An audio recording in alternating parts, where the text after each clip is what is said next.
الحمد لله وسلام على عباده الذين اصطفى أما بعد فأعوذ بالله السميع العليم من الشيطان الرجيم بسم الله الرحمن الرحيم فلا وربك لا يؤمنون حتى يحكموك فيما شجر بينهم ثم لا يجدوا في أنفسهم حرجا مما قضيت ويسلموا تسليما.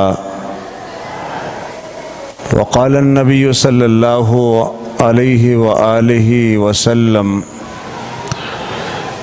فإنه من يعش منكم بعدي فسيرى اختلافا كثيرا فعليكم سنتي وسنة. یہ بات نہیں کر سکتے، نماز کا معاملہ ہو یا اور کسی عبادت کا معاملہ ہو، وہاں آپ یہ نہیں کہہ سکتے. اسی لیے تو علماء نے یہ بات بڑی وضاحت سے بیان فرمائی ہے کہ نبی علیہ الصلوۃ والسلام کی ساری سنتیں ہیں، لیکن ان میں سے ایک سنت ترکیہ بھی ہے. میں نے الحمدللہ اس پر پی ایچ ڈی کا تھیسس کروایا یو ای ٹی میں، سنت ترکیہ کی حجیت کے حوالے سے، کہ یہ بھی دین میں ہے سنت ترکیہ. آپ ایسے ہو سکتا ہے بہت سارے بھائی یہ نام پہلی دفعہ سن رہے ہوں، سنت ترکیہ، یہ تو پہلے کبھی نہیں سنا. تو میں آسان لفظوں میں عرض کرتا ہوں کہ ایک کام کا موقع بھی تھا، ضرورت بھی تھی، اس کے باوجود اگر وہ کام نبی علیہ السلام نے نہیں کیا تو نہ کرنا سنت ہے. اذان سے پہلے اگر درود نہیں پڑھنے کا حکم نہیں دیا گیا، یا قبر پہ کھڑے ہو کر نبی علیہ السلام نے اذان نہیں دلوائی، حالانکہ ضرورت بھی ہے شیطان کو بھگانے کے لیے، جو کہ جسٹیفیکیشن دیتے ہیں لوگ، موقع بھی ہے، آپ نے بہت سے لوگوں کو قبر میں اتارا ہے، خود مٹی ڈالی ہے، تو آپ کر سکتے تھے. اس کے باوجود نبی علیہ السلام نے نہیں کیا تو نہ کرنا سنت ہے. لے کر بے گناہ کو قتل کرتے. تو اس مسئلے کو سمجھنے کی ضرورت ہے کہ اصل شریعت کے قواعد و ضوابط، اصول، ضابطے، تعلیمات کیا ہے. وَمَا أَنزَلْنَا عَلَيْكَ الْكِتَابَ إِلَّا لِتَحْكُمَ بَيْنَ النَّاسِ فِيمَا اخْتَلَفُوا فِيهِ. اے نبی، یہ قرآن تو ہم نے آپ پر اتارا ہی اس لیے ہے تاکہ آپ اس میں فیصلہ کریں جس میں لوگوں نے اختلاف کیا ہے. بلکہ میں نے پہلے بھی اشارہ کیا کہ نبیوں کے آنے کا مقصد یہ ہوتا ہے کہ اختلاف کا خاتمہ کیا جائے. کان الناس امۃ واحدہ فبعث اللہ النبیین مبشرین ومنذرین وانزل معهم الکتاب. اب یہاں اللہ تعالیٰ نے فرمایا کہ سب لوگ ایک ہی جماعت تھے، ایک ہی امت تھے،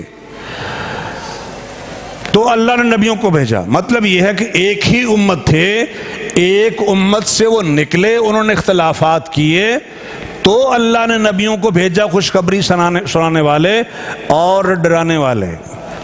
اور فرمایا یہ کتاب، اور یہ انزل معهم الکتاب، اور ان کے ساتھ کتاب نازل فرمائی. کس لیے نازل فرمائی؟ تاکہ ان کے درمیان فیصلہ کیا جائے جس میں انہوں نے اختلاف کیا تھا. تو ہر نبی اپنے زمانے میں اختلاف کے خاتمے کے لیے مبعوث کیا گیا ہے، اور یہی مقصد ہے محمد الرسول اللہ صلی اللہ علیہ وسلم کی بعثت کا، جیسے کہ آپ نے سورۃ نحل کی آیت کریمہ سماعت فرمائی ہے. بلکہ ایک ضابطہ ہے کہ اگر کہیں اختلاف ہو جائے تو آپ نے وحی کی طرف رجوع کرنا ہے، اللہ اور اس کے رسول کی طرف رجوع کرنا ہے۔ یعنی اختلاف ہو جاتا ہے، سمجھنے میں غلطی لگ سکتی ہے، بعض دفعہ آپ کو اور بات سمجھ رہے ہیں لیکن بات کچھ اور تھی، سننے میں غلطی لگ گئی، یا امکان ہے کہ آپ تک حدیث نہیں پہنچی تھی، آپ نے اپنی رائے اور اجتہاد سے عمل کر لیا، یا اس طرح کی کئی چیزیں، یا آپ یہ سمجھتے تھے کہ شاید یہ حدیث منسوخ ہو گئی ہے۔ وہ تو تفصیل بیان کی ہے نا شاہ ولی اللہ رحمۃ اللہ علیہ نے المبحث السابع میں حجت اللہ البالغہ میں، کہ فقہا میں ائمہ دین میں اختلاف کیوں ہوا۔ وہ تو سارے عالم تھے نا، تو ان میں اختلاف کیوں ہو گیا، تو وہاں پوری تفصیل انہوں نے بیان کی ہے۔ ان میں سے ایک یہ ہے کہ کسی امام کو حدیث نہیں پہنچی اور اس نے اپنی رائے اور اجتہاد کے مطابق فتویٰ دے دیا۔ لیکن مسئلہ یہ ہے کہ رائے اور اجتہاد سے فتویٰ دے دیا اور اس کے بعد مل گئی حدیث، نبی کا ارشاد اور فرمان آ گیا، یا کسی نے بتا دیا، یا کسی نے توجہ دلا دی، اس طرح توجہ نہیں تھی، اب وہاں کیا کرنا ہے؟ یہ ہے اصل مسئلہ امت کے افتراق کا، کہ وہاں اگر وہ کر لیں جو اللہ نے فرمایا اور اللہ کے رسول نے فرمایا تو کافی سارے مسئلے ویسے حل ہو جائیں گے۔ اب وہاں رک جانا ہے اور اپنے عمل کو ترک کر کے، جیسے کہ تمام ائمہ دین نے بھی یہ بات بیان فرمائی، بالخصوص ائمہ اربعہ نے، تو آپ حدیث مصطفیٰ کو لے لیں، ارشاد پیغمبر کو لے لیں، اپنی رائے اپنے اجتہاد فتوے کو ترک کر کے اس کے مطابق اپنا عمل اور عقیدہ بنا لیں، مسئلہ حل۔ اور میں اپنی رائے سے یہ بات نہیں کر رہا، حافظ صاحب اعلان فرما رہے تھے کہ کتاب و سنت کی روشنی میں اس کا حل کیا ہے، ان اختلافات کا اور اس تفرقے کا، تو اس لیے میں تو کوشش کر رہا ہوں کتاب و سنت میں جو رہنمائی ملتی ہے وہ آپ حضرات کے سامنے رکھی جائے۔ تو قرآن نے تو صاف کہا وَمَا اخْتَلَفْتُمْ فِيهِ مِنْ شَيْءٍ فَحُكْمُهُ إِلَى اللَّهِ، جس کسی چیز میں بھی تم نے اختلاف کیا ہے تو اس کا فیصلہ اللہ کی طرف ہوگا، یعنی اس کا فیصلہ اللہ فرمائیں گے، اور اللہ کا فیصلہ کرنا دوسرے الفاظ میں وحی کے ذریعے سے فیصلہ کرنا ہے۔ وہ فیصلہ اللہ کے رسول بھی کر سکتے ہیں، وہ بھی اللہ کا فیصلہ ہی ہوتا ہے، یہ بات قرآن میں ہے۔ نبی کا فیصلہ اللہ کا ہی فیصلہ ہوتا ہے، نبی کی اطاعت اللہ ہی کی اطاعت ہوتی ہے۔ وَمَن يُطِعِ الرَّسُولَ فَقَدْ أَطَاعَ اللَّهَ، وہ اللہ کے حکم سے بولتے ہیں، وہ اللہ کا نمائندہ رسول ہے۔ تو اس لیے کہیں اکیلا اللہ کا ذکر بھی ہوا ہے تو اس میں آپ یہ نہیں کہیں گے کہ رسول کا ذکر نہیں ہوا، وحی کا ذکر تو آ گیا، اور وحی پہلے نمبر پر قرآن ہے، دوسرے نمبر پر حدیث مصطفیٰ ہے۔ انزل اللہ علیک الکتاب والحکمہ، اللہ نے کتاب کو بھی نازل کیا اور حکمت سنت حدیث کو بھی نازل کیا۔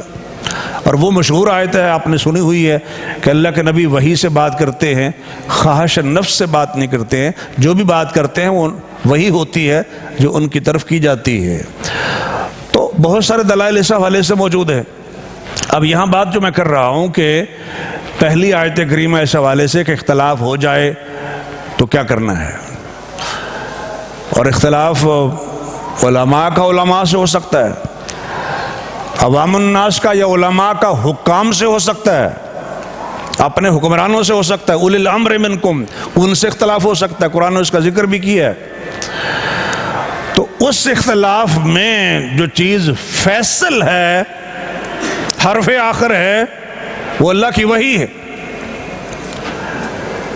اور وہاں اگر اللہ کی وحی اور حکم کو اور شریعت اور دین کو اور نبی کی سنت کو چھوڑ کر آپ کسی اور کی بات مانیں گے سنت اور وحی کے مقابلے میں، تو پھر آپ سمجھ لیں کہ آپ اپنے آپ کو جہنم کی طرف لے جا رہے ہیں۔ میں محتاط انداز میں الفاظ استعمال کر رہا ہوں، اور کچھ اشارات ہیں میرے ذہن میں آیات الہیہ کے اور احادیث مصطفیٰ کے۔ نبی علیہ الصلوۃ والسلام نے ایک صحابی کو امیر مقرر کیا، سپاہ سالار مقرر کیا، اور اس امیر نے کہا کہ لکڑیاں اکٹھی کرو، تو انہوں نے لکڑیاں اکٹھی کر دی، چونکہ شریعت میں حکم ہے کہ امیر کی اطاعت کرو۔ نظم کے معاملات میں مراد یہی ہے، یعنی ہر اس بات کے آگے اوبے کرو جو اللہ اور اس کے رسول کے بتائے ہوئے قواعد و ضوابط یا احکام کا منافی نہ ہو، خلاف نہ ہو۔ تو امیر کا حکم ہے، انہوں نے کہا ٹھیک ہے۔ امیر نے کہا لکڑیاں اکٹھی کرو، لکڑیاں اکٹھی کر دی۔ امیر نے کہا کہ آگ لگا دو، انہوں نے آگ لگا دی، چونکہ امیر کا حکم ہے۔ اور وہ جو حدیث میں ہے کہ ایک حبشی غلام جس کا سر منقے کے برابر ہو، جو کہ ہوتا نہیں عموماً، جس کا سر منقے کے برابر ہو، وہ بھی اگر تمہیں کو حکم دے تو اس کے آگے بھی سمع و طاعت ہے، بات سننا اور ماننا ہے۔ نظم کی اتنی اہمیت ہے شریعت اسلامیہ میں۔ تو حبشی بھی خلیفہ بن سکتا ہے، تھوڑا سا ذکر آگے آئے گا۔ اس طرح کی حدیث سے محدثین نے استدلال کیا ہے۔ تو ضمن خیر ایک بات آئی، اطاعت امیر کی بات کر رہا تھا، لیکن امیر سے مراد یہ نہیں ہماری جو جماعتوں کے امیر ہیں، یا اصل تو خلیفۃ المسلمین ہے جو شرعی امیر ہوتا ہے، یا خلیفۃ المسلمین نے جس کو امیر بنایا ہو وہ اصل ہے۔ اس کی حکومت ہوتی ہے، اس کے علاقے ہوتے ہیں، ان علاقوں پر اس کا حکم نافذ ہوتا ہے، اور جس امیر کا حکم اپنی مسجد میں اپنے بندوں پر بھی نافذ نہ ہو تو وہ شرعی امیر تو پھر کہنا مسئلہ ہوگا نا جی۔ خیر اس وقت میں امارت پر بات نہیں کر رہا، ضمن ایک بات آئی تھی تو وہاں اللہ سبحانہ و تعالیٰ کی طرف سے جو ہدایات دی گئی ہیں اولو الامر کے حوالے سے، تو اب یہ جو بات تھی کہ لکڑیاں اکٹھی کرنا اس میں کوئی شرعی مسئلہ نہیں ہے، لکڑیوں کو آگ لگانا ضرورت ہوگی کھانا پکانے کی اور ضروریات ہیں، کوئی اس میں خلاف شرع عمل نہیں ہے۔ تو تیسرا حکم امیر نے یہ دیا کہ اس میں چھلانگیں لگا دو۔ اب لوگوں میں اختلاف ہوا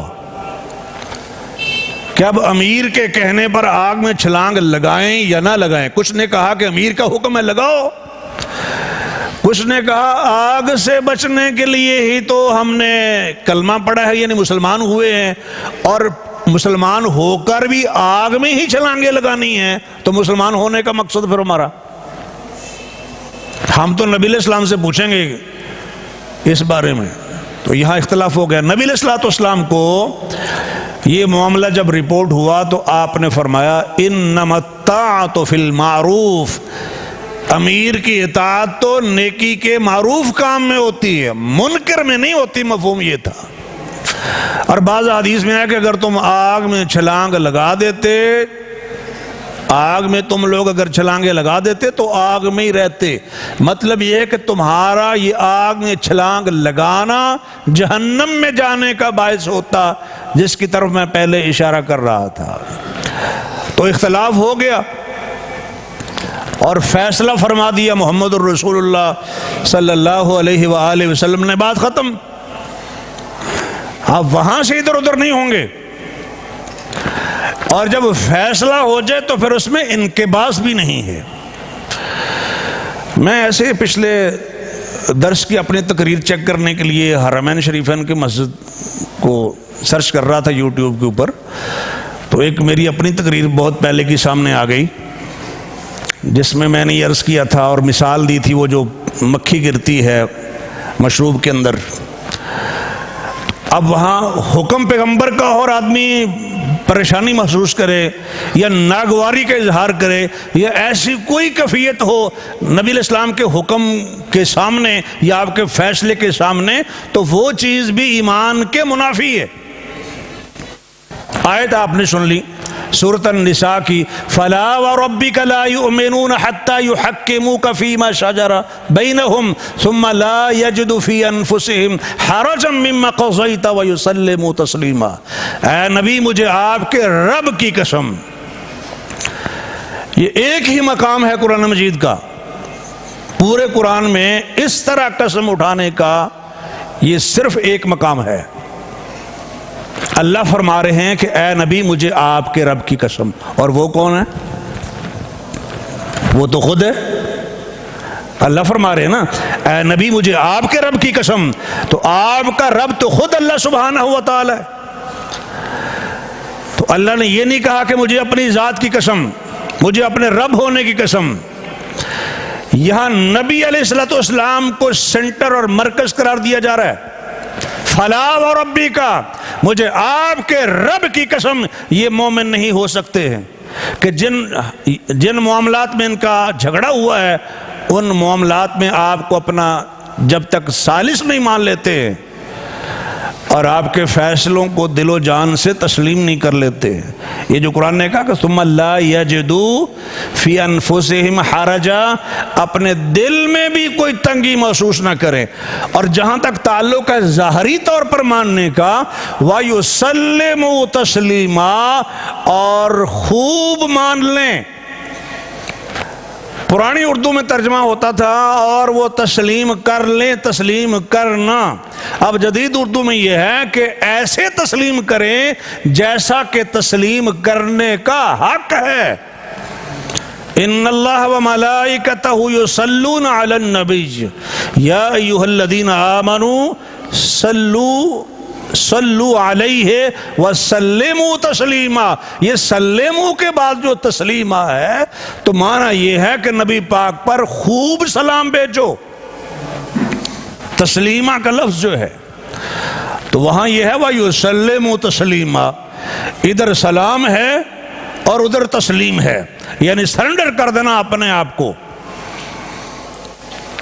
یہ ظاہری طور پر بھی اور دل سے بھی، یعنی ظاہری کیفیت بھی جھکنے کی اور اندرونی کیفیت بھی نبی پاک علیہ السلام کے فیصلے کے آگے جھکنے کی. یہ ہے مومن کا کام.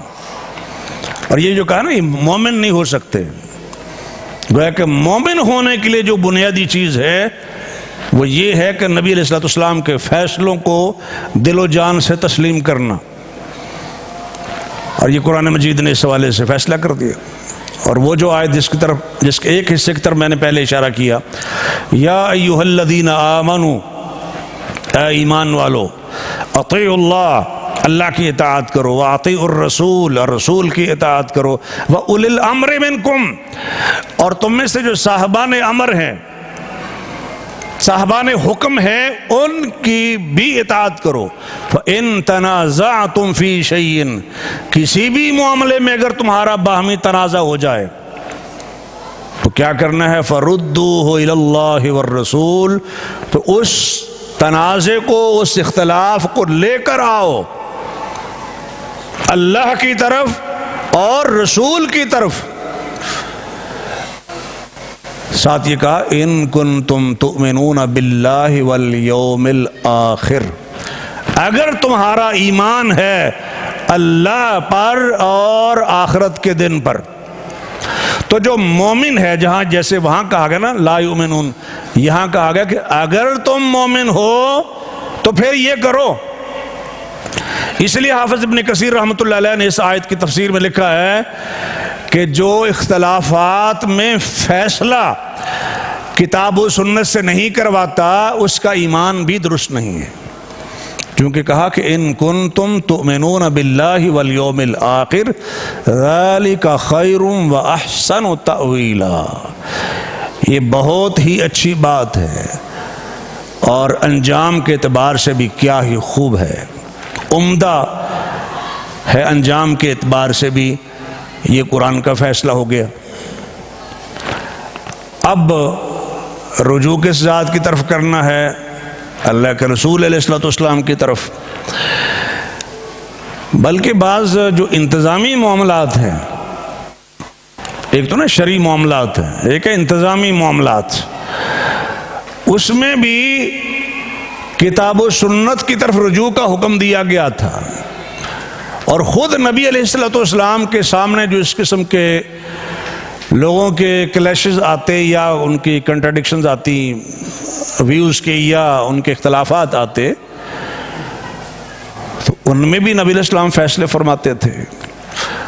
بعض ذاتی معاملات جو لوگوں کے نجی فیملی لائف کے ہیں ان میں بھی نبی علیہ الصلوۃ والسلام سے رائے لیتے تھے، لوگ مشورہ لیتے تھے، اور جو آپ نے مشورہ دے دیا اسی میں خیر ہے. اگرچہ آپ لازم قرار نہیں دیتے تھے، لوگوں کی نجی معاملات میں ان کی پرائیویسی ہے یا ان کے جو ذاتی معاملات ہیں اس کو ڈسٹرب نہیں فرماتے، لیکن مشورہ دیا ہے پیغمبر نے تو اس میں خیر ہوگی، وہ برکت سے خالی نہیں ہے۔ اس لیے بعض لوگوں کو لگتا کہ نبی علیہ الصلوۃ والسلام حکم دے رہے ہیں یا آپ کی یہ رائے ہے یا مشورہ ہے، تو وہ آپ واضح فرما دیا کرتے تھے، جیسے حضرت بریرہ اور مغیث کے واقعے میں ہے کہ آپ نے حضرت بریرہ سے فرمایا تھا کہ تم مغیث کے ساتھ رہو، اس سے علیحدگی اختیار نہ کرو، یعنی طلاق نہ لو یا خلا نہ لو۔ تو انہوں نے عرض کی یا رسول اللہ اتامرونی، آپ مجھے یہ حکم فرما رہے ہیں؟ تو فرمایا نہیں، میں تو سفارش کر رہا ہوں۔ اچھا، یہ بات انہوں نے کیوں پوچھی؟ اگر تو حکم ہے پھر تو اختلاف والی بات ہی نہیں ہے، پھر تو وہ قاعدہ ہے کہ وما كان لمؤمن ولا مؤمنة اذا قضى الله ورسوله امرا ان يكون لهم الخيرة من امرهم ومن يعص الله ورسوله فقد ضل ضلالا مبينا۔ وہاں تو اختلاف ختم ہو جاتا، وہاں تو اختیار ختم ہو جاتا ہے جب نبی علیہ الصلوۃ والسلام کا فیصلہ آ جاتا ہے، تو اگر تو حکم ہے تو پھر تو اختلاف والا معاملہ ختم، اور اگر کوئی اور بات ہے تو پھر ظاہر ہے میں اپنی مرضی کروں گی۔ تو نبی علیہ السلام نے فرمایا نہیں کہ میں سفارش کر رہا ہوں، تو انہوں نے کہا پھر میں نہیں ان کے ساتھ رہنا چاہتی۔ تو بعض شارحین حدیث نے یہ بات لکھی ہے کہ اگر وہ نبی علیہ السلام کی سفارش کو مان لیتی یا رائے پر عمل کر لیتی تو وہ رائے پر عمل کرنا بھی برکت سے خالی نہ ہوتا۔ دیکھنا جی، اللہ تعالیٰ کوئی بھی خیر کا راستہ پیدا کر سکتا ہے۔ جو لیبیب کا واقعہ تو آپ نے سنا ہوا ہے نا، کہ اس رشتے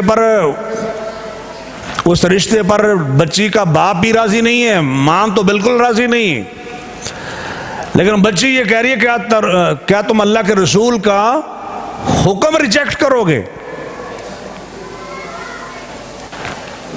تو مجھے یہ رشتہ منظور ہے۔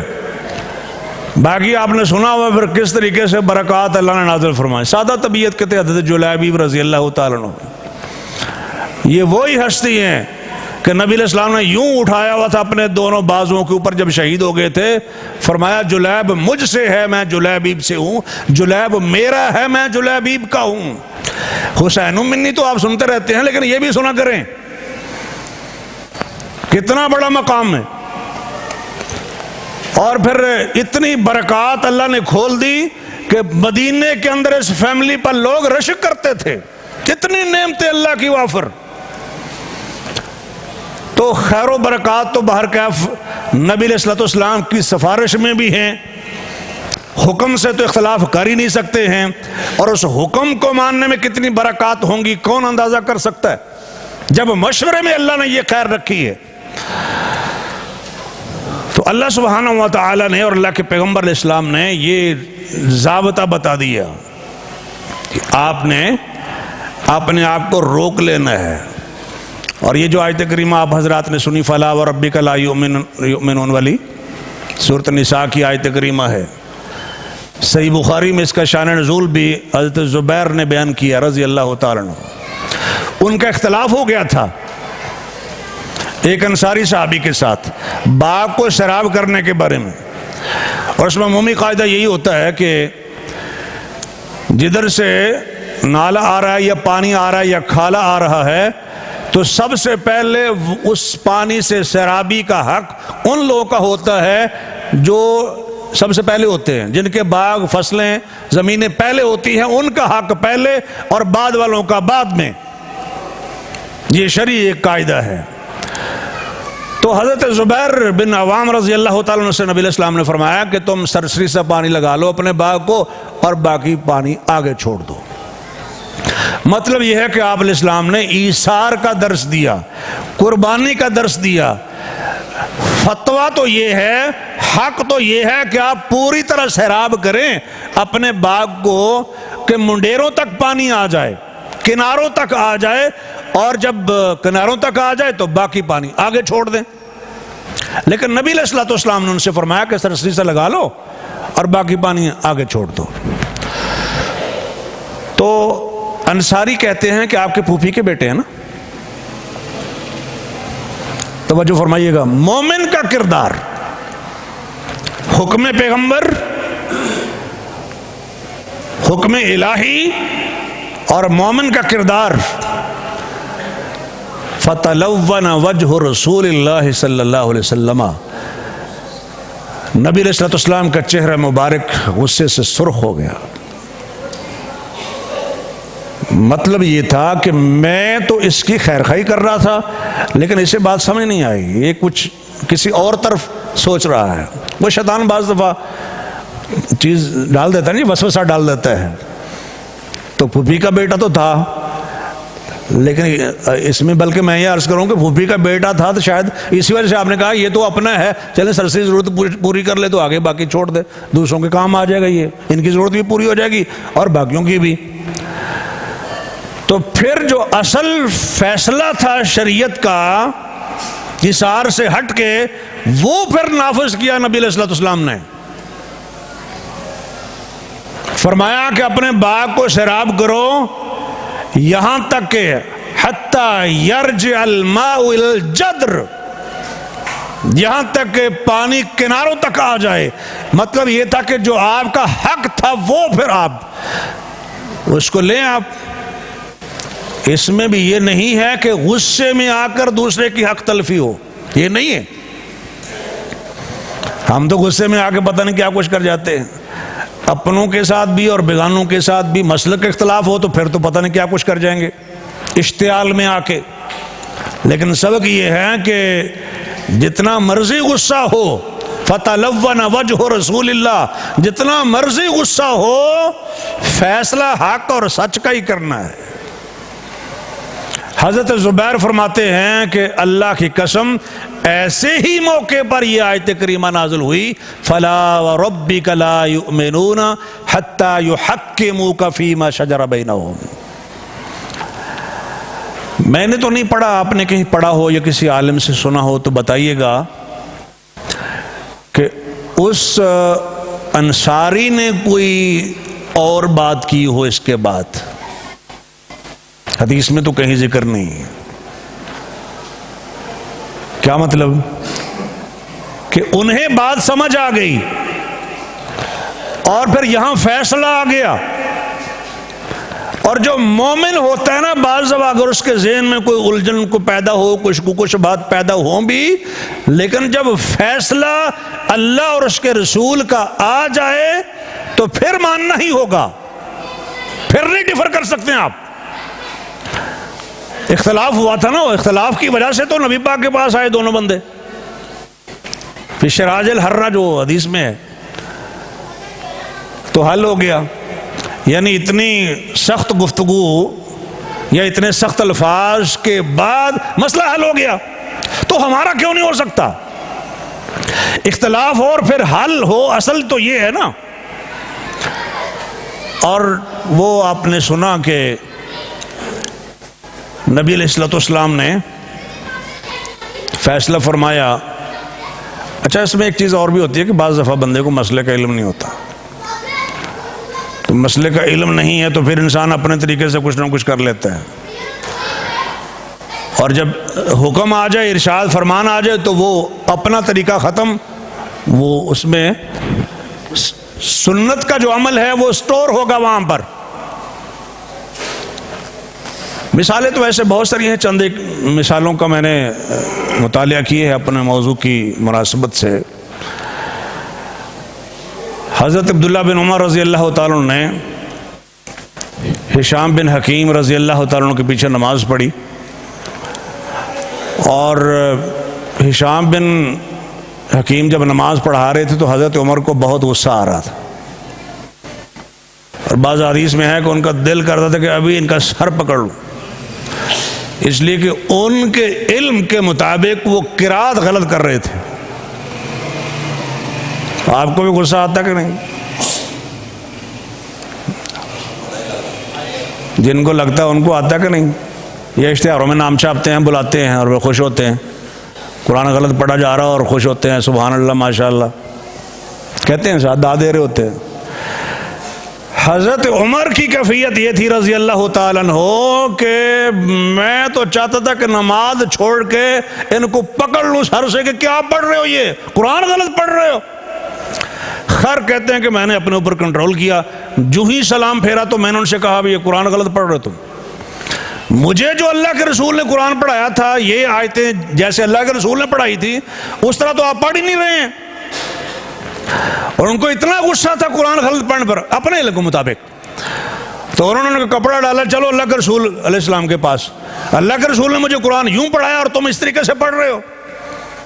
کپڑا ڈالا ہوا ہے ہشام کے اور لے آئے نبی علیہ السلام کے پاس، آپ نے میں چھوڑ دو ان کو، فرمایا ہشام سے پڑھو۔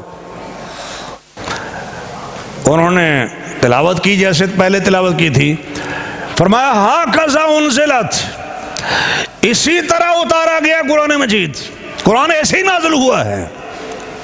پھر حضرت عمر سے فرمایا یا عمر اقرا، عمر پڑھیے۔ حضرت عمر نے پڑھا جو اللہ کے نبی علیہ السلام نے پڑھایا تھا۔ کس نے پڑھایا تھا؟ نبی علیہ السلام نے پڑھایا تھا۔ انہوں نے بھی نبی سے پڑھا ہے، انہوں نے بھی نبی سے پڑھا ہے علیہ الصلوۃ والسلام۔ تو حضرت عمر نے جب تلاوت مکمل کی تو فرمایا ہاکذا انزلت، اسی طرح قرآن نازل ہوا ہے، یعنی انہوں نے بھی درست پڑھا ہے اور آپ نے بھی درست پڑھا ہے۔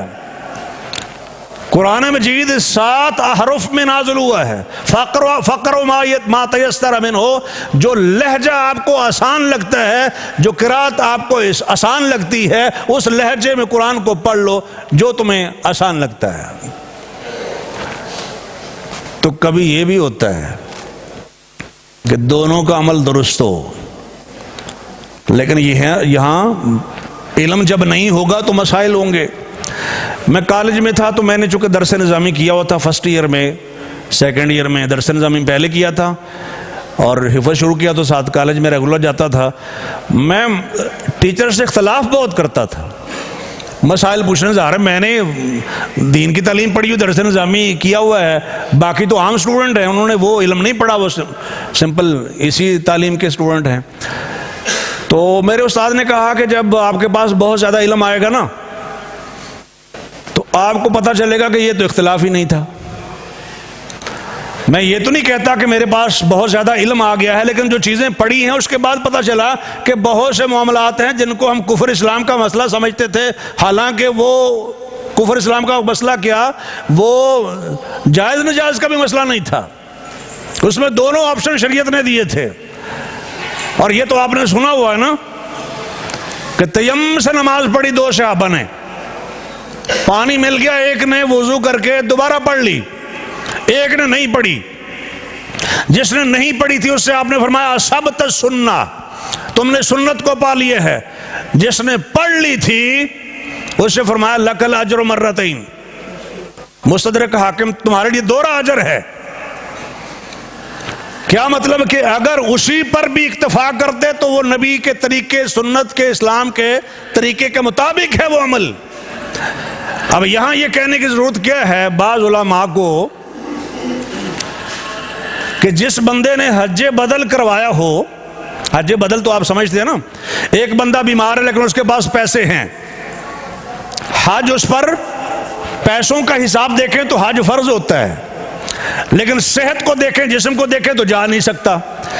تو جس بندے نے حج کیا ہو اپنا، پہلے اپنا فرض ادا کیا ہو، آپ اس کو پیسے دے دیں، وہ آپ کی طرف سے حج کر دے، اس کو حج بدل کہتے ہیں۔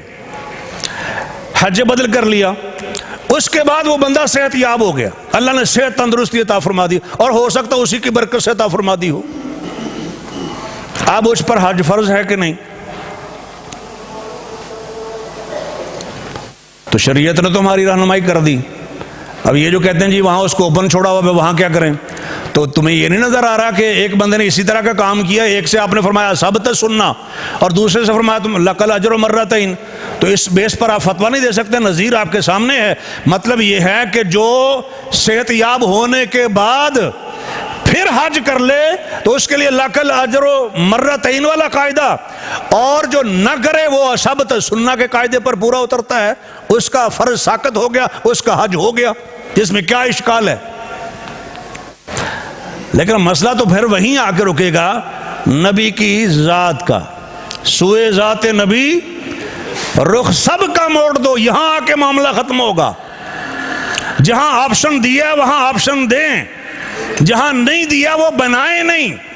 یہ بھی ایک مسئلہ ہے نا، خیر یہ بھی ٹھیک ہے، وہ بھی ٹھیک ہے، یہ بھی ٹھیک ہے، وہ بھی ٹھیک ہے، ایک کہتا ہے دن چڑھا ہوا ہے وہ بھی ٹھیک ہے، دوسرا کہتا ہے رات ہے، کہتے وہ بھی ٹھیک ہے۔ بھئی ہر جگہ ٹھیک نہیں، جہاں ٹھیک ہو سکتے ہیں دلیل کی بنیاد پر وہاں ٹھیک کہیں آپ، وہاں بھی اپنی مرضی نہیں ہے، کیونکہ آج کل وہ آوارگی ہے نا، آزادی کا لفظ میں نہیں بول رہا، آوارگی ہے کہ دین پر عمل بھی نہ کرنا پڑے اور مسلمان بھی پکے سچے رہے، تو پھر آسان طریقے تو اسی طرح کے، جو چیزیں دین نہیں ان کو دین بنا لیں، جہاں گنجائش نہیں ہے وہاں گنجائش پیدا کر لیں۔ لیکن جہاں گنجائش خود اللہ کے رسول نے پیدا کی ہے یا فرمائی ہے، اجازت دی ہے، افعل ولا حرج، کر لو کوئی حرج نہیں ہے، کوئی رکن آگے پیچھے ہو گیا حج کے دوران میں، فرمایا یہ وہ پہلے کرنا تھا یہ کام بعد میں ہوگا، فرمایا کر لو کوئی حرج نہیں ہے۔ تو جہاں فلیکسیبلٹی رکھی گئی ہے، آسانی رکھی گئی ہے، اس کو آپ بند نہ کریں۔ سر ڈھانپنا چاہیے، سر ڈھانپ کے نماز پڑھیں، ٹھیک ہے، ننگے سر پڑھ لیں، اگر پابندی نہیں لگائے گی تو آپ کیوں لگا رہے ہیں؟ اگر کسی ایک عمل کو یہ نہیں کہا گیا کہ یہ افضل ہے کہ وہ افضل ہے تو پھر آپ وہ نہ کریں، گنجائش جہاں رکھی گئی ہے وہ رکھیں۔ آپ پگڑی اس رنگ کی پہنی چاہیے کہ اس رنگ کی، جب اللہ کے رسول سے مختلف کلرز کا استعمال ثابت ہے تو آپ ایک کو فکس کر کے امت کو ڈیوائیڈ کیوں کر رہے ہیں، یا الگ سے اپنی شناخت بنا کے یہ کیوں اپنے آپ کو پیش کر رہے ہیں؟ یہ ہمارے بہت سارے مسائل اسی نوعیت کے ہیں، صاف پتہ ہوتا ہے کہ یہ بھی ٹھیک ہے، نماز جنازہ جہری بھی ٹھیک ہے، سری بھی ٹھیک ہے، تو جو دونوں طرح ٹھیک ہے اس کو دونوں طرح ٹھیک رکھیں۔ تو میں تو عرض کر رہا ہوں، ایک تو یہ نا بعد میں لوگوں کا عمل کرنا کہ حدیث سے وہ کیا سمجھتے ہیں، ایک ہے نبی علیہ الصلوۃ والسلام کے زمانے میں کہ دو عمل آپ کے سامنے آئے، آپ فرماتے ہیں یہ بھی ٹھیک ہے، دوسرے کا عمل سامنے آیا آپ نے یہ بھی ٹھیک ہے، وہ تو نبی علیہ الصلوۃ والسلام سے ثابت ہوگا۔ وقت آخری حصے میں داخل ہو رہا ہے، کچھ چیزیں ایسی ہیں جن کا اختلاف ہوا نبی علیہ السلام کے زمانے میں، لیکن آپ کے بعد بھی اختلاف ہوئے لوگوں کے اندر، آج تک اختلافات ہو رہے ہیں۔ نبی علیہ السلام حل کیسے کرتے تھے اختلافات، وہ تو آپ سن رہے ہیں۔ صحابہ کرام کا اختلاف ہوتا تھا، ان کو کہا گیا تھا کہ فردوہ الی اللہ والرسول، وہ اس کے مطابق فیصلہ کروا لیتے تھے۔ جب وحی کا سلسلہ بند ہو گیا تو پھر فیصلہ کیسے کروائیں؟ آپ نے جو میرے بعد زندہ رہے گا وہ بہت سے اختلافات دیکھے گا، فعلیکم سنتی و سنت الخلفاء الراشدین المہدیین، تو پھر میرے طریقے کو، میرے خلفاء راشدین کے طریقے کو لازم پکڑو، تمسکوا بہا، اس کو مضبوطی سے تھام لو، عضوا علی بالنواجذ، اپنی پچھلی داڑوں کے ساتھ اس کو تھام لو، نواجذ، جہاں کوئی چیز بڑی مضبوطی سے پکڑی جا سکتی، یعنی یہ سارے تمسکو اور عضو اور نواجذ، یعنی سختی سے جتنا ممکن ہو سکتا ہے سنت کو نہیں چھوڑنا اور سنت خلفاء راشدین کو نہیں چھوڑنا۔ اختلافات سے بچنے کا طریقہ نبی علیہ الصلوۃ والسلام نے بتا دیا اور فرمایا کہ نئے نئے طریقوں میں نہیں پڑھنا، بدعات میں نئے نئے طریقوں، جو میں پہلے عرض کر رہا تھا کہ ہو سکتا ہے کہ گنجائش ہو آپ کہیں کہ یہ چیز بدعت نہیں بنتی، ہو سکتا کوئی کہے، لیکن میں اس کو ایڈریس نہیں کر رہا، میں کہہ رہا ہوں کہ رکیں یہاں پر، آگے جاتے کیوں آپ؟ اس میں کوئی کمی ہے، یعنی سنت پر عمل کرنے میں کوئی کوتاہی ہے، یا آپ کی تسلی نہیں ہو رہی کہ وہ عمل جو نبی پاک نے کیا، جو صحابہ کرام نے کیا، اس پر سیٹسفیکشن نہیں ہے، یا آپ سمجھتے ہیں کہ یہ عمل تھوڑا ہے آپ زیادہ کرنے جا رہے ہیں، تو وہ مثالیں بھی موجود ہیں کہ اس طرح کی سوچ رکھنے والے آدمی کے لیے نبی علیہ الصلوۃ والسلام نے کیا رویہ اختیار فرمایا یا کیا الفاظ بولے ہیں ایسے لوگوں کے لیے جو چاہتے ہیں کہ زیادہ عبادت کریں، جو عبادت نبی علیہ السلام نے نہیں کی ہے، جیسے کہ شروع میں آپ نے حدیث مبارکہ سنی بھی ہے۔ تو آپ علیہ الصلوۃ والسلام کے زمانے میں تو اس طریقے سے چیزوں کو حل کیا جاتا رہا۔ ہاں یہ چیز کہ بعد میں اگر اختلاف ہو گیا نبی علیہ الصلوۃ والسلام کے بعد تو قاعدہ پھر بھی وہی ہے، دیکھنا نبی علیہ الصلوۃ والسلام کی وفات ہوئی تو صحابہ کرام میں اختلاف پایا گیا، ایک تو تدفین کے معاملے میں اور ایک تعین خلیفہ کے معاملے میں کہ نبی علیہ السلام کی قبر مبارک کہاں بنائی جائے، تو اس میں نبی علیہ السلام کی حدیث پیش کی گئی کہ نبی علیہ السلام کا یہ ارشاد ہے کہ نبی اپنی پسندیدہ جگہ پر ہی فوت ہوتا ہے. نبی، اللہ کا کوئی بھی نبی وہاں پر فوت ہوتا ہے جو اس کی پسندیدہ جگہ ہوتی ہے. تو اس کا مطلب یہ ہے کہ جہاں نبی علیہ السلام کی وفات ہوئی ہے وہ نبی علیہ السلام کی پسندیدہ جگہ، یہ پسندیدہ ترین جگہ ہے، تو اسی جگہ پر نبی علیہ السلام کی تدفین کی جائے. تو حدیث سے رہنمائی مل گئی، اس کے بعد اختلاف ختم ہو گیا، اور آپ جا کے دیکھ لیں وہیں پر قبر مبارک ہے نبی علیہ السلام کی، اور اس کے بعد کوئی اختلاف نہیں ہے. پھر یہ بات آئی کہ نبی علیہ السلام کی قبر مبارک کے حوالے سے، چونکہ وہ پہلے تھی بات کہ بقیع میں قبر بنائی جائے، آپ کی قبر مبارک بنائی جائے یا گھر میں، اس قسم کی چیزیں تھیں. تو تدفین کے بعد جو ایک بڑا مرحلہ تھا امت کی قیادت اور سیادت کا کہ مسلمانوں کا خلیفہ مہاجرین میں سے ہو یا انصار میں سے ہو، اور وہ ساری بحثیں آپ لوگوں نے سنی ہوں گی، علماء کرام سے پڑھی ہوں گی کہ کسی نے کہا کہ ہم میں سے خلیفہ ہو، انصار نے کہا کہ ہم میں سے خلیفہ ہو، مہاجرین کہتے تھے مہاجرین میں سے ہو. یہ رائے بھی آ گئی کہ ایک خلیفہ انصار میں سے ہو جائے، ایک مہاجرین میں سے ہو جائے. نہیں، کوئی سلوشن تو نکالنا ہے نا، کہ کوئی ظاہر مسئلے کو حل تو کرنا ہے. تو اس موقع پر یہ حدیث سامنے آئی کہ الائمۃ من قریش. نبی علیہ السلام نے ایک موقع پر فرمایا تھا کہ جو ائمہ ہیں، مراد یہ کہ جو میرے خلفاء ہیں وہ قریش میں سے ہوں گے. اب دیکھ لیں، یعنی چونکہ بحث چل رہی تھی نا مہاجرین میں سے ہوں یا انصار میں سے ہوں، تو قریش ظاہر ہے وہ مہاجرین وہی ہیں. تو پہلا جو خلیفہ ہے وہ بھی مہاجرین میں سے، دوسرا خلیفہ بھی مہاجرین میں سے، تیسرا بھی مہاجرین میں سے، چوتھا بھی مہاجرین میں سے، اور چوتھے کا بیٹا جو مدینہ میں پیدا ہوا وہ بھی انہی کی نسل میں سے، قریش میں سے. اور یہ سلسلہ کبھی کسی نے یہ نہیں کہا کہ ایک خاندان پھر دوسرا خاندان، یہ انہوں نے چلیں وہ آپ نے 2-3 باریاں لے لیں جیسے ہمارے یہاں کہتے ہیں، تو ہمیں بھی موقع دیا جائے بھئی ایک مہاجرین میں سے ہو گیا، دوسرا مہاجرین میں سے ہو گیا، چلے تیسرا ہو گیا، ہمیں بھی کوئی موقع دو. کسی نے نہیں کہا، کوئی ایک آواز نہیں اٹھی. یہ تو بات ہو سکتی تھی کہ مہاجرین میں سے کون ہو، اور اس پر رائے آئی بھی، لیکن یہ اختلاف نہیں ہوا کہ کیا انصار میں سے بھی کوئی ہو سکتا ہے. اچھا، یہ رائے کبھی سامنے نہیں آئی. کیوں نہیں آئی؟ یعنی کبھی انصار مدینہ نے یہ نہیں کہا کہ ہمیں بھی موقع دیا جائے. کیوں نہیں کہا؟ اس لیے کہ نبی علیہ السلام کا ارشاد جو آ گیا، آپ کا فرمان آ گیا تو بات ختم ہو گئی. اب یہاں کچھ لوگ یہ بھی کہتے ہیں کہ وہ دیکھیں جی اختلاف بڑا ہے، دیکھیں وہ بھی حدیث پیش کرتے ہیں، یہ بھی حدیث پیش کرتے ہیں، تو پھر وہاں کیا کریں جی؟ یا کہ یہ کہتے ہیں کہ حدیثوں میں بھی اختلاف ہوتا ہے، حدیثوں میں بھی اختلاف ہوتا ہے، تو وہاں پھر وہ تو اختلاف رہے گا. اور کچھ نالائق وہ بھی ہیں جو کہتے ہیں کہ اللہ کے رسول نے فرمایا کہ 73 فرقے ہوں گے، وہ تو ظاہر ہونا ہی ہے، تو لہٰذا آپ اس کس چکر میں پڑے ہوئے ہیں کہ اختلاف کا خاتمہ کیسے ہو اور فرقہ واریت کیسے رکے. اللہ کے بندو، وہ وارننگ تھی. اللہ کے رسول نے اگر فرمایا کہ نافرمانی عام ہوگی تو دھڑلے سے کریں گے آپ، کیونکہ اللہ کے رسول نے فرمایا نبی کی بات تو سچ ثابت ہونی ہے. وہ تو ہونی ہے، لیکن کس کے ذریعے سے ہونی ہے؟ وہ آپ نہ ہوں. یعنی آپ اس جرم کے مجرم آپ نہ ہوں. آپ کی بات تو پوری ہونی ہے. کئی بدبخت ہوں گے جن کے ذریعے سے وہ بات پوری ہو جائے گی آپ علیہ السلام کی. آپ تو خبر دے رہے ہیں، حکم تو نہیں دے رہے ہیں نا. خبر ہوتی ہے، حکم ہوتا ہے.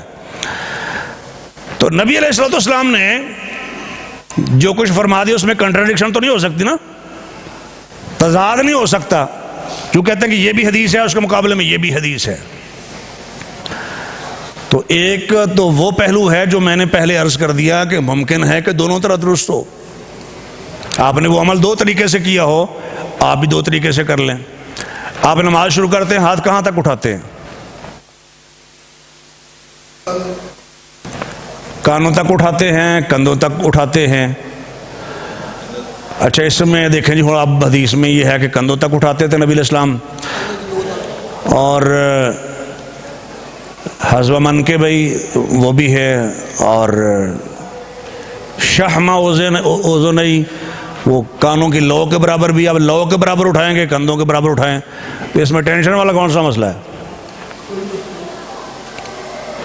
آپ کا دل چاہے تو کانوں کے برابر تک اٹھا لیں، آپ کا دل چاہے تو کندھوں تک اٹھا لیں، اللہ کے نبی نے جب گنجائش دی ہے تو آپ اس گنجائش کو کیوں بند کر رہے ہیں؟ اور پھر بھی اگر آپ کو تسلی نہ ہو تو میری ایک رائے ہے، اس پر غور کر لیجئے اگر آپ کو ٹھیک لگے تو، کہ دونوں پر ایٹ اے ٹائم عمل کر لیں۔ آپ کی انگلیاں کانوں کی لو کے برابر ہوں گی اور آپ کی ہتھیلیاں کندھوں کے برابر ہوں گی تقریباً، تو وہ اس صورت میں دونوں حدیثوں پر ایک ہی وقت میں عمل ہو رہا ہوگا، کوئی ایشو نہیں ہے۔ اسی طرح نبی علیہ السلام جب تشہد میں بیٹھتے تھے گھٹنوں پر ہاتھ مبارک رکھتے تھے، احادیث میں یہ بھی ہے کہ رانوں کے اوپر ہاتھ رکھتے تھے، تو آپ چاہیں تو گھٹنوں کے اوپر ہاتھ رکھ لیں جب تشہد میں، آپ چاہیں تو رانوں کے اوپر ہاتھ رکھ لیں، اور بالکل اسی طرح آپ کا دل چاہے تو انگلیاں آپ کے گھٹنوں کے اوپر ہوں اور آپ کی یہ جو پام ہے وہ تھائی کے اوپر ہو، ہتھیلی یعنی ران کے اوپر ہو، تو دونوں پر عمل ہو جائے گا۔ اس میں کون سا مسئلہ ہے جی؟ اب یہاں اگر آپ کہتے ہیں کہ فلاں فقہ یہ کہتی ہے، فلاں یہ فقہ کہتی ہے، ہم تو لازم یہ کریں گے اور ہم یہ لازم یہ کریں گے، تو کیوں یہ کام کر رہے ہیں آپ؟ کس نے اجازت دی آپ کو یہ کام کرنے کی کہ آپ یہ لازم کر لیں کہ میں نے تو بس اسی دائرے میں اسی راستے سے جانا ہے؟ 4 دروازے ہیں نا، لازمی طور پر اسی دروازے سے جانا ہے میں نے مسجد میں، بھئی اور دروازے بھی ہیں، جب سب سے جانے کی اجازت ہے تو آپ سب دروازوں سے جائیں۔ سب دروازوں سے مراد میری مراد یہ ہے کہ علماء ہیں امت کے، ائمہ دین ہیں، محدثین ہیں، سب سے رہنمائی لیں، اور علماء ظاہر ہے جانتے ہیں، عوام الناس کو آپ چھوڑیں، لیکن علماء تو جانتے ہیں کہ کس کی بات کتاب و سنت کے قریب ہے، وہ علماء سے رہنمائی لے کر آپ مان لیں۔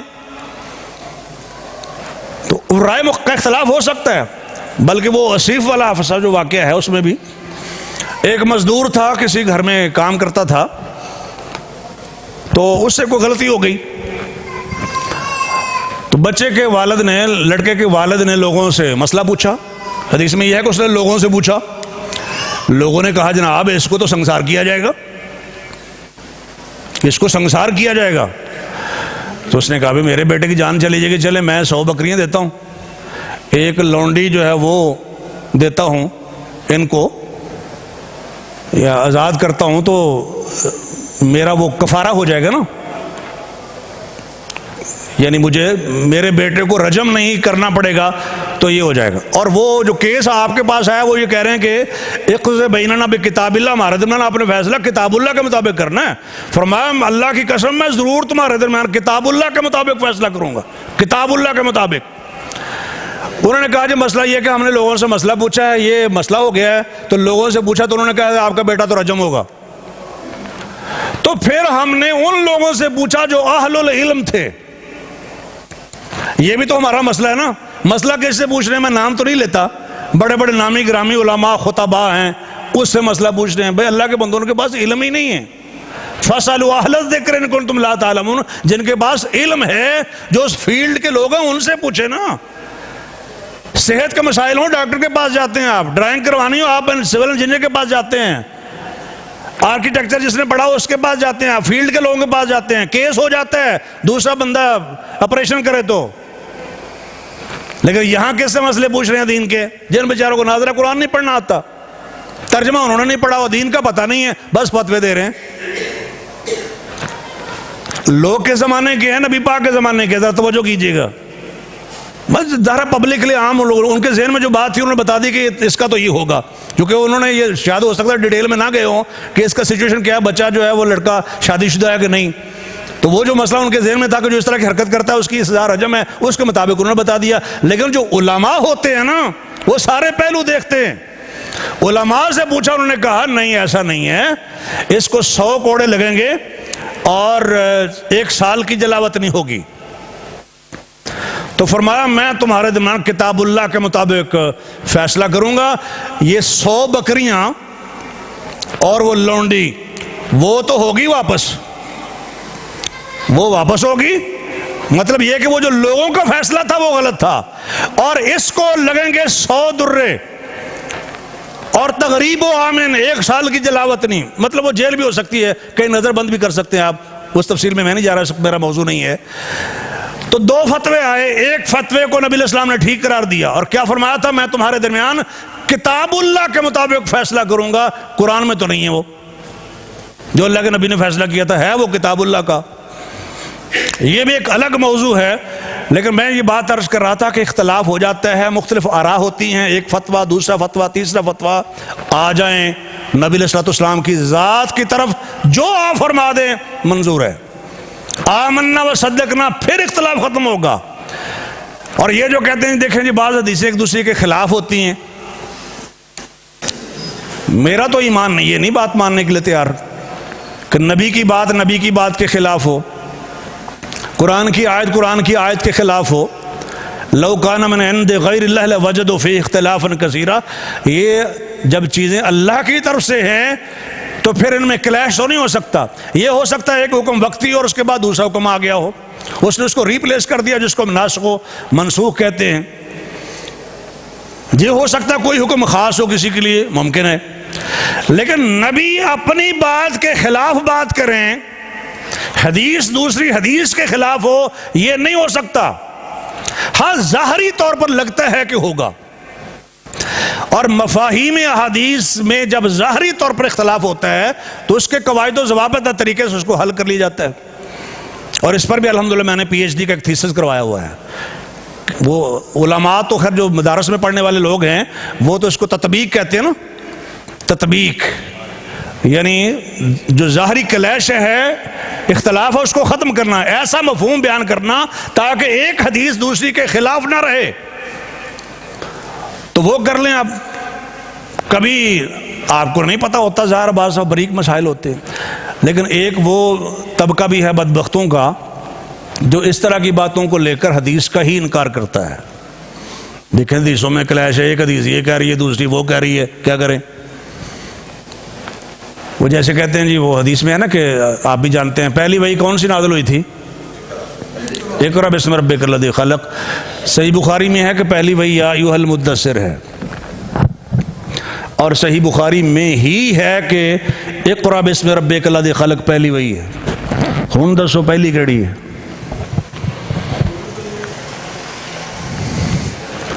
اب جو جانتے ہیں وہ تو جانتے ہیں، جو وضاحت کرتے ہیں یا جنہوں نے سنی ہو ان کو تو بات سمجھ آ جاتی ہے۔ میں نے تمہید اس طریقے سے باندھی ہوئی کہ آپ کو سمجھ آ رہی ہوگی۔ اب وہ آپ سے کوئی کہے کہ 2 یہ آیتیں ہیں، ایک یہ آیت کہہ رہی ہے، دوسری اس کے الٹ کہہ رہی ہے، اے نبی لوگوں کو ہدایت دینا آپ کے اختیار میں نہیں ہے۔ دوسری آیت کہتی ہے کہ لوگوں کو ہدایت دینا یہ آپ کا کام ہے، آپ لوگوں کو سیدھے راستے کی ہدایت دیتے ہیں۔ ایک میں یہ کہا گیا کہ نہیں دیتے ہیں، دوسری میں کہا گیا کہ دیتے ہیں۔ کون سی آیت صحیح ہے؟